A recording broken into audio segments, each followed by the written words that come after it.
bonsoir au GSL2. Je me délecte déjà. J'ai vu ces matchs importants. Donc Chris, ceux qui ne connaissent pas, qui vient de mettre une map et qui a failli battre Yogo, c'est un ancien joueur qui était quand même très très fort sur StarCraft 2, StarCraft 1, pardon, sur Boudoir. Il avait fait quelques compètes, donc niveau pression, il arrive à gérer. Contrairement à Yogo, on peut voir que quand il joue avec des gens devant, il tremble quand même. Je le vois trembler. Ça, puisque là, on a la double dimension par rapport à ta game normale de ladder. C'est une compétition, donc c'est déjà plus important. Et il y a 30 personnes dans la salle. Et t'es favori aussi. C'est ça, et t'es le favori, t'es celui qui, logiquement, Yogo aurait dû mettre 8-0 à son groupe. C'est déjà raté. Mais avec son calibre, son niveau actuel en GM, c'est ça qui aurait dû arriver. Et je pense que ça nous fait bien plaisir tous les deux de voir que, ben voilà, Yogo, tu le mets un petit peu sous pression, tu le fais un petit peu tilter, et c'est tout de suite plus compliqué. Bah, comme il l'a dit Christophe, c'est un joueur qui joue en mental et donc quand tu arrives à rentrer dans le cerveau de Yogo, c'est fini pour lui. Et ça a failli marcher, parce que honnêtement la deuxième game il n'y avait pas photo. Et toi qu'est-ce que t'en penses de cette poule? Franchement quand tu vois cette poule là, tu te dis il y a 3 joueurs qui peuvent passer les poules, qui va pouvoir passer? Merci à Charles Trenet, nouveau slogan pour OGSL, ça va mieux quand c'est moelleux. Alors c'est jusqu'au 26-01-16, mais je pense que Brioche ne durera pas jusqu'au 26 janvier dans l'OGSL. Regarde voilà. C'est beau ça de voir ça, Ponf, joueur de GSL avec tellement de monde derrière. Ça, ça impressionne ça. C'est ça, Ponf qui s'est qualifié en Coda ce matin, du coup, en Codes ce matin, pardon, tranquillement. Et qui va jouer bien sûr contre Yogo maintenant. Ponf contre Yogo. Bon, j'ai peur pour lui. On va voir. Pour Ponf. Il est sans chaud, il est chaud. Est-ce que t'es chaud, Ponf Ah voilà, il est beau, il est présent, il est là. Il peut le faire. Voilà, le public qui est chaud aussi, donc il ne peut pas perdre. Il est favori. Funka qui se sent bien avec beaucoup de monde autour de lui. Bonsoir. Comment allez-vous, mon cher Funka? Alors, le truc. On t'entend pas. Le truc marrant, c'est bon, on m'entend là? Oui. Ouais. Un truc marrant, c'est qu'il y a un coca là qui fait vite semblant d'être professionnel, de passer devant. Voilà. Qui aurait dû déjà être sur le canapé. Qui d'autre? Christophe, il a perdu sa game, il est parti pleurer dans les toilettes, il est pas là. Ah, j'ai une petite question. Oui. Alors, c'est pour Coca qui vient d'arriver. Bonsoir Coca. Bonsoir Coca. Donc, Salut. vu que tu arrives bien à l'heure, on aimerait juste te poser une question. Est-ce que tu te rappelles d'une game contre Ponf? Non. Parle-nous de cette game qui est importante. Ça jouait en plus juste derrière, je crois. Il y avait, non, c'était pas top. Qu'est-ce qui s'est passé? Pourquoi? Il a fait un truc qui n'existe plus et qui était trop. Et c'était des péons, ils étaient 12 et tout, je m'y attendais pas. Ils étaient trop nombreux. J'ai appris pour cette situation-là, il y a quelques minutes. Ouais. Et je t'avoue que ça m'a mis un grand sourire sur moi. Un peu comme ça. Oh, il s'est fait 12 drones. Ce jeu. Il y a de Ponf derrière.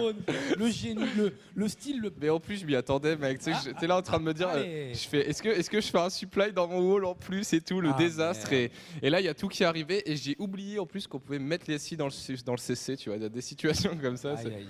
Mais je suis derrière toi, vraiment à 100% sur les défaites face à Rush Drone. Non, mais face à Ponf en plus, quoi. Tu vois, ce peintre de Ponf qui me met ça m'a mis vert. J'étais vert. J'avais bien coaché. Je lui ai dit, tiens, tu sais quoi, coach Coca? qui? Coach Moment, quoi. Enfin, sérieux. Dit... La team des bouffons. Parce que oh, alors lui, mon gars, je vais t'attraper. Mais je me rappelle, en plus, je lui ai dit, attends, mais Coca, il vient d'arriver il y a pas longtemps, donc il connaît pas Wings of Liberty. Tu sais ce qu'on va faire? Ouais, mais c'est ça. On va faire ce BO là. C'est la première chose à laquelle j'ai pensé. Tu joues contre un mec qui était pas là à ce moment, mais tu fais la pire strat du monde, ou si tu ne connais pas le contre, c'est pas une histoire d'exécution. Si tu connais pas le contre, tu perds. Ah ouais, mais c'est ça.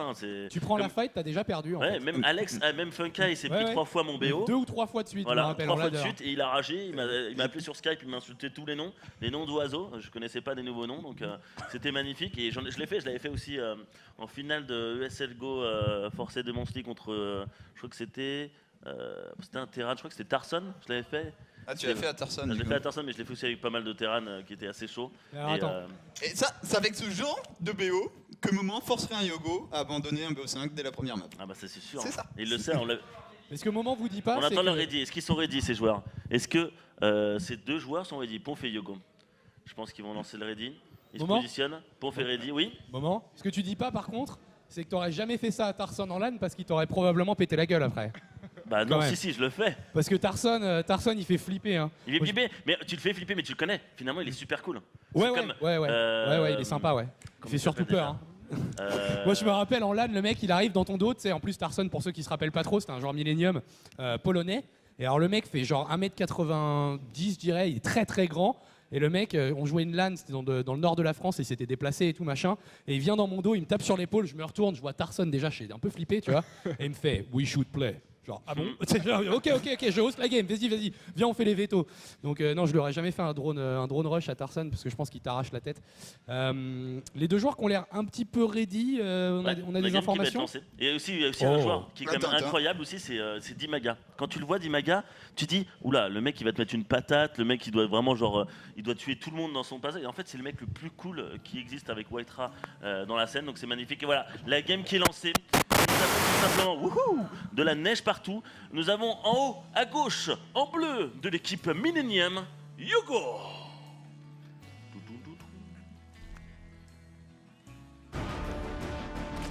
Et face à lui...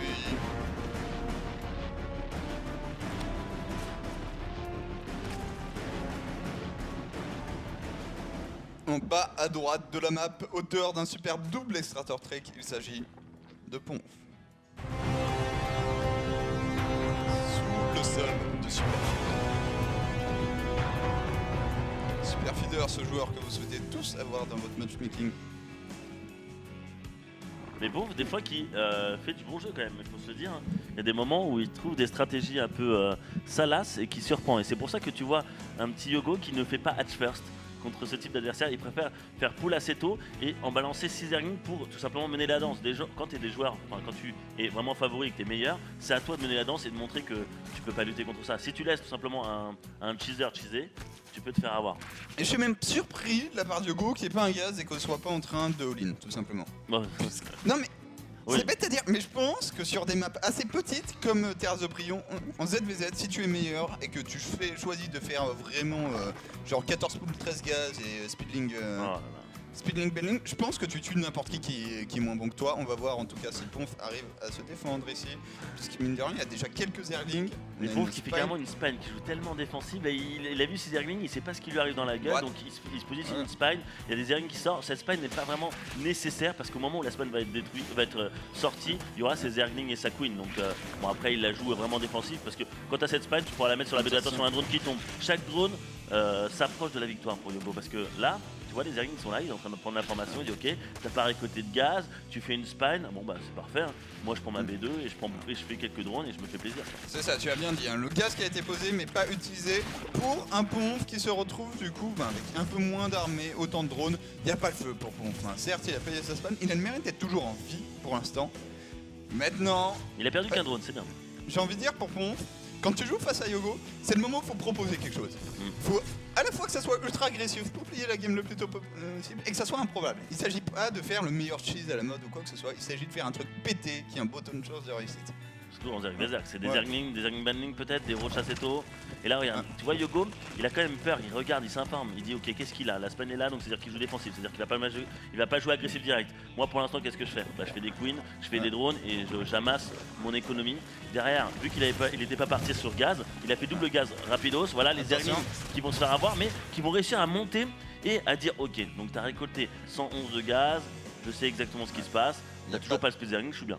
Ouais, on est bien côté Yogo. Et surtout, on a en plus la vision parfaite hein, pour Yogo. Sur la rampe, il n'y a pas de blague, genre pas de speedling, de slowing all-in, pardon, qui traverse la map. Banning Nest pour Ponf, qui a l'air pour l'instant le setup très très défensif. Le problème, c'est qu'il a déjà moins d'économie que son adversaire pendant qu'on a un Roach Warren. On ne jouera pas sur l'étape speedling pour Yogo. Vraiment. J'ai presque envie de dire on joue avec un balai dans le cul. Ouais non, mais là c'est ça, Yogo qui joue tellement bien, enfin je veux dire c'est propre, c'est clair et c'est net. Là le truc c'est qu'il fait speed airling, donc on dirait que Ponf joue super défensif parce qu'il a pas le speed airling, il a le banningless. Donc là il va vraiment pas pouvoir faire des attaques, donc il va laisser Yogo jouer et attendre en fait. Et ça c'est très dangereux de la part de Ponf de tenter, peut-être qu'il va essayer de prendre la gold, ça serait une bonne idée vu qu'il a une spine, vu qu'il aura du banning, mais du banning contre du roach, ça fait mal quand même. Ouais, ça marche rarement, surtout si on n'a pas l'avantage technologique avec ce tiers 2 envoyé bien plus tôt par Yogo qui rajoute également une chambre d'évolution. Le petit récital comment jouer un ZVZ où tu mets une petite pression en early et ensuite tu joues sans gaz. Cette queen qui va faire mal, par contre un premier over, peut-être un deuxième qui pourrait te tuer si on est d'humeur aventureuse. Non, on va pas y aller pour Ponf. Et tu vois Ponf il joue vraiment défensif, hein. Il a peur de quelque chose. Hein. Il a fait 2 bannings en défense, il a une spine, il a fait son petit wall. Là tu vois c'est propre tu vois. Mais le truc c'est que vu qu'il a aucune information, il vit dans le noir, donc il sait pas ce qui peut lui arriver. Donc il se dit ok, il va pouvoir peut-être me balancer 50 000 Zerglings, donc c'est pour ça que je fais une spine et 2 banning. Peut-être qu'il y a des trucs qui arrivent et il le sait pas. Et c'est ça qui fait la différence entre Ponf et Yogo, c'est Yogo c'est exactement ce que fait son adversaire, alors que Ponf non. Et tu vois cette stratégie qui peut être pas mal, hein. Je pense que ça peut défendre tous les all-in de Zergling banning, mais après si contre un mec qui joue tellement greedy et qui joue en plus, qui prend la gold et qui fait roach, il s'est mis quand même une balle dans le pied. C'est ça, Ponf qui s'est mis un peu derrière tout seul, d'autant plus qu'il joue face à Yogo. C'est-à-dire ça c'est une stratégie où si tu penses que tu es confiant dans tes capacités en macro game, du coup dans le ladder diamant de Ponf, c'est très très bien. Le problème c'est que là on est sorti du ladder diamant, on est en EGSL et il y a un top 100 GM en face. Le moment où tu ne peux plus te permettre de jouer safe. Plus tu montes en niveau, en fait, plus ton adversaire est fort, plus les cartes niveau important, plus il faut prendre de risques à Merci à grand FLS qui rejoint le road to poutre. Et là, pour l'instant, il n'y a pas eu beaucoup de risques de la part de Ponf. Ce qui est propre, c'est que toi, Ponf, il fait des BO qui est propre quand même. Je veux dire, il joue défensif, il sait comment faut jouer, il le fait. Le problème, c'est que comme tu l'as dit, tu joues trop défensif contre un joueur qui joue pas agressif, ça te met quand même une balle dans le pied. Et là, qu'est-ce qu'il va faire? Là, il part sur le plus 1 de défense, il a pas l'air. Il produit des roach, il produit des drones, il prend la gold plus tard. Tu vois, c'est. Ouais. Il y a tout Yogo, un porteur en fait. Yogo, il se prend pas la tête, il dit ok, bah je sais ce qu'il fait, j'ai mes ordres bien placés, je vois quand il sort, ok il sort, qu'est-ce que je fais? Je fais des roach, je fais mes défenses, je reviens, j'attaque, hop, ça va se fight au milieu. Il y a 21 roach à 7, faut que ça soit massif les shots de ville. Attention, l'over qui va se décaler. Voilà, trop tard, c'est bien fait ça supply block en plus. C'est bien comme ça, tu peux produire des roach, c'est pas lui. Attention, ça va arriver directement sur le clip. Il a bientôt le plus 1. Il a le speed roach, c'est-à-dire qu'il fonce dans le tas. L'upgrade qui fait la différence, il fonce dessus. Regarde, bon ça, il vise le ravageur après, il se fait un petit split. Les builds qui sont évités, bien joué. C'est plus comme le ZVZ d'avant, c'est que tu dois pas cliquer et attendre. Là, tu dois attaquer, essayer de viser les ravageurs. Dès qu'il y a du build, l'éviter. Et là, c'est parti. Le problème, c'est que je crois qu'il y a plus de roach de la part de Yogo. Le build qui est balancé, hop, c'est évité. Et après, il y a tellement de plus. Il y a les speed roach, il y a le plus 1. Et là, il va pouvoir monter. Il y a la spine, il essaie de défendre, ça va être un peu dur. Il y a quand même beaucoup pour Yogo, beaucoup trop. Aïe aïe aïe, Ponfou. Ponf qui va s'incliner assez lourdement dans cette première partie, tu l'as dit. Il a joué trop défensif face à quelqu'un qui lui se décomplexé. Le bat à roach qui tombe, la B3 qui peut être cancel à n'importe quel moment. Et tu vois, ça c'est ça. Mais tu le bâtiment à roach, il dit regarde, qu'est-ce qui se passe? Tu peux plus produire de roach. Et alors que moi, oui, donc je continue à avancer. Peut-être que je ne passerai pas là, parce que là, une petite belle défense, belle concave, n'oubliez pas qu'il y a de production qui va arriver. Mais derrière, il y a tous les roach qui sont en train de se produire et qui courent comme un fou pour tuer Ponf. Je vais le tuer, Ponf. Il m'a pas donné assez d'argent hier. Je vais le tuer. Et là, le truc, c'est que le problème, c'est qu'il s'y fait. Il ne peut pas produire, regarde, il ne produit que des Zerglings. Mais des Zerglings, tu peux pas lutter contre des roach. Ouais, surtout sur un speed. Et là, très clairement, Ponf n'a pas dit bonjour aujourd'hui en arrivant. Il a pas dit bonjour. Il est arrivé en retard. Donc le tue. Il lui arrive des problèmes dans cette première partie. Yogo qui traverse la map. Et le timing était très très fort. Enfin, tu l'as noté. Ouais. Le plus 1, la GG. Ah, c'est la différence entre un joueur GM et un joueur diamant qui monte, qui progresse. Mais tu remarques quand même dans le style de jeu de Ponf, c'est calculé. C'est pas le PDG de Gaming pour rien. Non mais c'est effectivement la prise de risque c'est minimum. C'est le moment aussi je me rends compte que Ponf a plus d'APM que moi. Je sais pas comment je le vis ça. 170 APM, oui mais... Tristesse. Pourquoi quelle tristesse? Qu'est-ce que ça veut dire? Mais après t'es terrain aussi donc... Ouais. C'est vrai qu'en Zerg j'en ai plus. Comme genre quand je fais de 4v4 en Zerg, en faisant n'importe quoi j'ai plus d'APM. Ah il faut toujours injecter, crier. Ah puis il y a le moment où t'appuies sur Z et tu fais... Ouais mais ça compte pas ça. On reste appuyé sur Z. Ah si tu fais une 45 Zerglings ça compte... Ah bah, il faut avoir beaucoup de larmes quand même pour y arriver. Alors que se passe-t-il? 1-0, qu'est-ce qu'il va décider Ponf? Est-ce qu'il va utiliser une carte? Parce que n'oubliez pas dans cette OGSL on a 3 cartes. On a la carte random. Donc le joueur doit prendre random, il a une chance sur 3 pour tomber sa race. Il y a la carte recover, donc ça c'est une carte recover qui est très importante que presque personne n'utilise. Et je trouve ça stupide de leur part, parce qu'il y a des moments, je crois que toi aussi, ouais, il y a des moments où tu es tellement bien dans la game, je crois que tu l'avais fait contre... non, moi la carte recover, la seule utilisation que j'en ai faite c'est à la game set contre Funka, on avait tous les deux la carte recover, je l'ai utilisée en premier pour pas qu'il puisse l'utiliser. Ça c'est pas tout, mais il y a un moment... Ça c'est pas très intelligent, mais ça avait bien marché. Attends, t'as joué contre qui dans cette... T'as joué des poules ou pas encore? Là j'ai joué des poules, mais je sais plus si j'aurais pu l'utiliser. Si, il y en a un, je crois qu'il y a une game où t'étais TVT, t'étais bien dans la game, et en fait tu t'es empalé... Non, j'ai gagné 2 TVP et j'ai perdu mon PVP. Ah ok. Ah bah c'était... Ah non, c'était... Ah oui, ok. Et en fait, donc ça doit être Coca, où en fait, tu es tellement bien dans la game et que tu fais une fight de merde et tu la perds. Et c'est à ce moment-là, tu fais le recover, c'est-à-dire que tu prends 30 secondes avant, et tu peux reprendre la fight ou éviter la fight. C'est ça. Pour l'instant, du coup, on n'aura pas eu de cartes Ponf qui les garde aussi peut-être pour des adversaires potentiellement plus à sa portée, forcément plus de chances de battre un Funka ou un Chris qu'un Yogo dans les yeux de Ponf apparemment, puisqu'il est mené 1-0 et qu'il fait face au favori de cette poule. Ponf est là en haut à droite de Duster en zerg rose. La couleur de Stéphano au passage, on s'inspire des meilleurs comme lâché de Ponf. Ponf.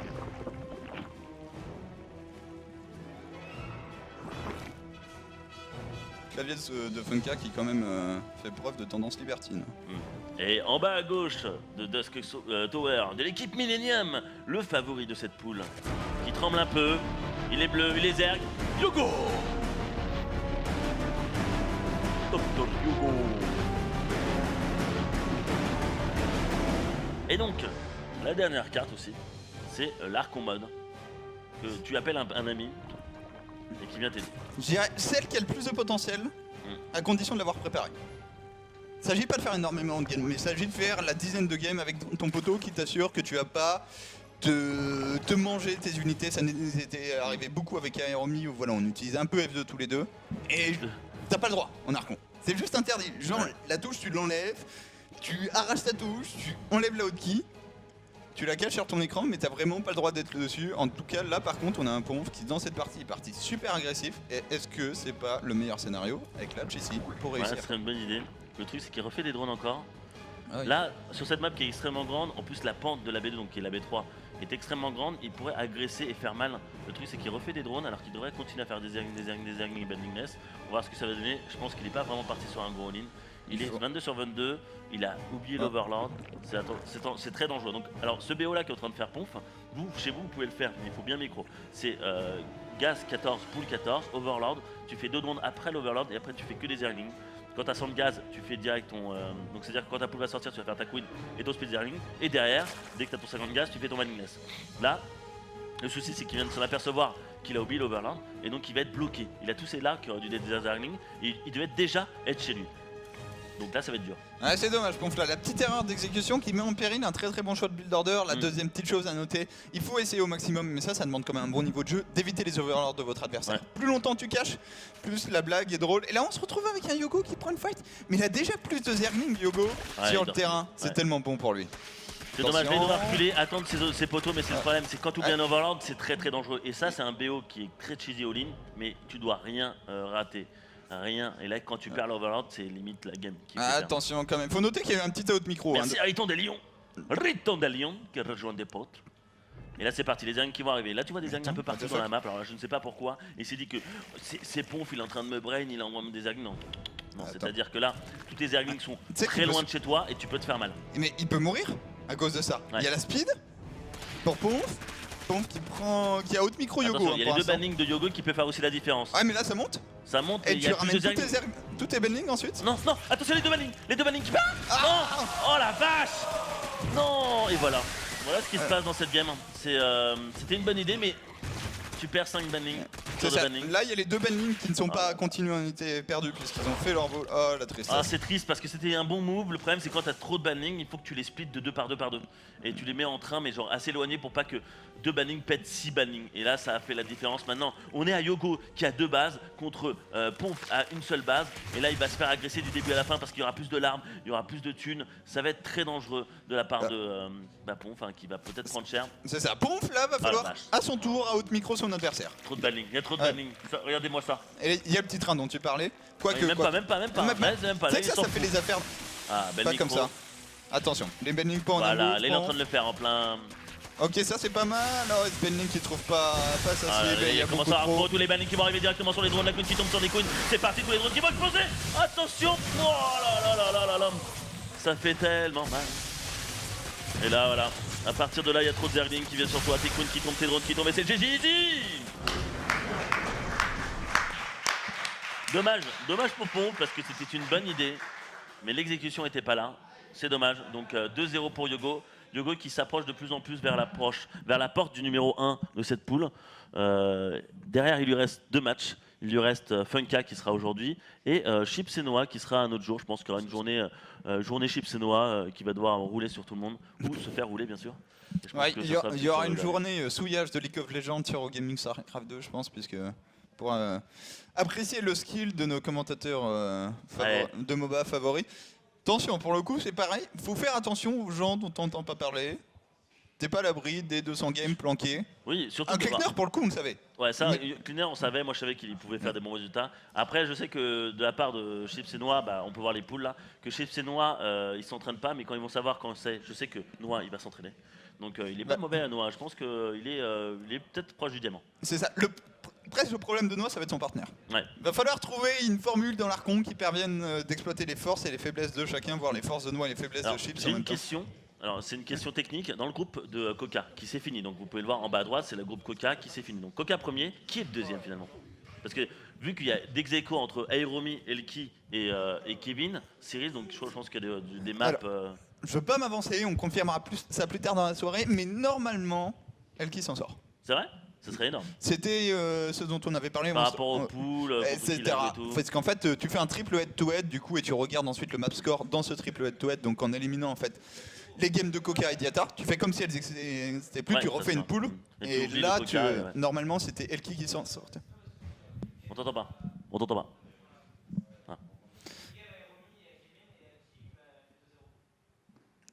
Ok, Elki aurait 2-0 Yata, alors que Yata a pris des games à Kevin et Cyril. C'est sûr ça?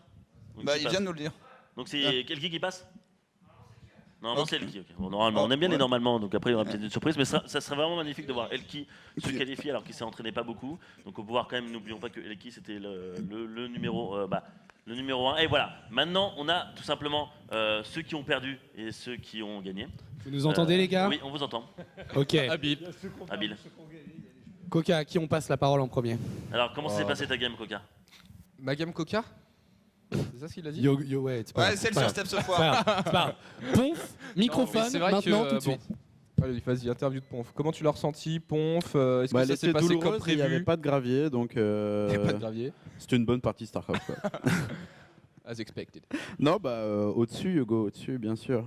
Mais j'ai espéré à un moment donné que mon cheese de deuxième game passe inaperçu. Ça n'était pas du tout le cas.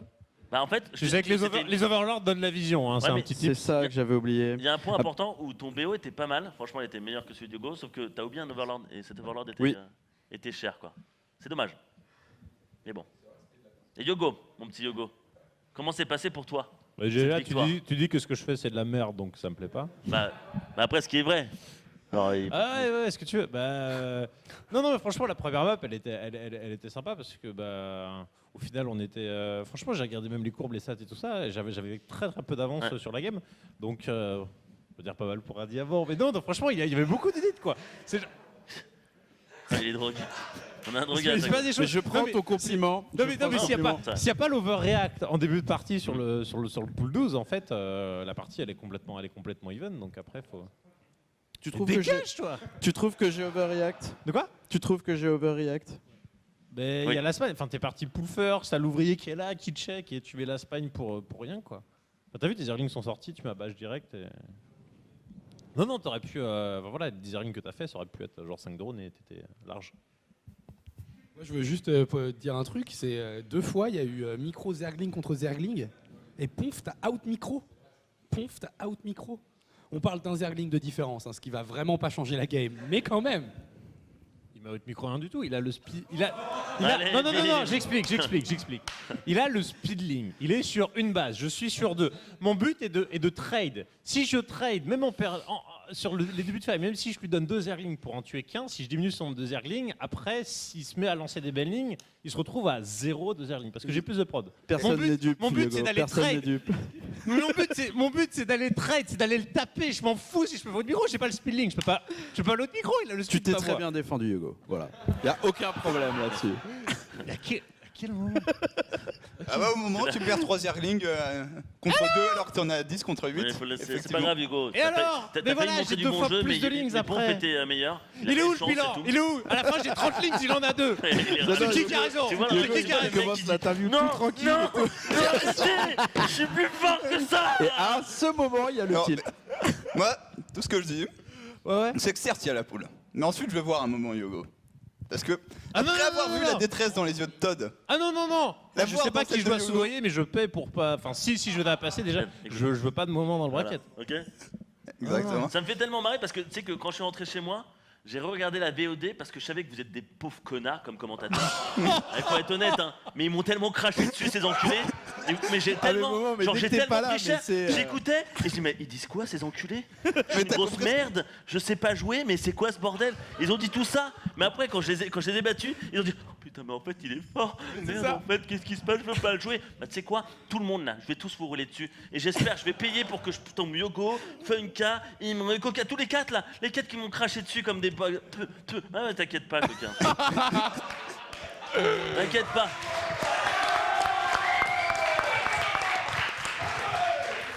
Todd, il m'a craché dessus, voilà ce qui s'est passé. Non, mais on se sentait mal le moment après ta victoire, franchement. Mais les pronos ratés comme ça rend toujours vénère. Hein, ça me fait marrer parce que, genre, quand tu le joues, tu sais pas ce qu'ils te disent. Mais j'aurais su, je pense que j'aurais tilté. Je les aurais insultés au lieu de dire, ouais, j'ai gagné Yogo. Allez, enculé, c'est pour vous, tu vois. Parce que vraiment, quand tu le réécoutes, je me dis, mais attends, mais waouh, quoi. Mais attends, mais je prends cher, j'ai rien demandé, mais voilà. Bon, bref, on n'en est pas là. On est dans ces poules, donc on a Yogo 2-0. C'est quoi le prochain match? Ponf contre Christophe. Oh, un bon PVZ. C'est ça. Est-ce que Ponf continue un chemin de croix douloureux jusqu'à une éventuelle match contre Chipseno? Non, moi j'aime. Écoute, c'est une fine limite entre la douleur et le plaisir à StarCraft. Et je pense que ce sera peut-être un peu plus équilibré, effectivement. Big up Alec SC2 qui sait. Mais j'aime bien le PVZ, donc écoute. On va s'amuser avant tout, c'est un jeu, hein. Pour rigoler. Voilà, et c'est parti. Je pense qu'on va faire une petite pause là ou non? Ouais, du coup, on va faire un petit break histoire de voir Ponf contre Christophe. Effectivement, hein, on verra un Ponf peut-être plus à l'aise. J'attends du drop bending entre eux, je l'ai vu en faire. Du beau jeu de la part de Ponf et pour Chris, va falloir assurer puisque une deuxième place ou enfin une qualification pour les quarts de finale passe par une victoire face à Ponf. Elle sera indispensable et ça sera juste après la pub.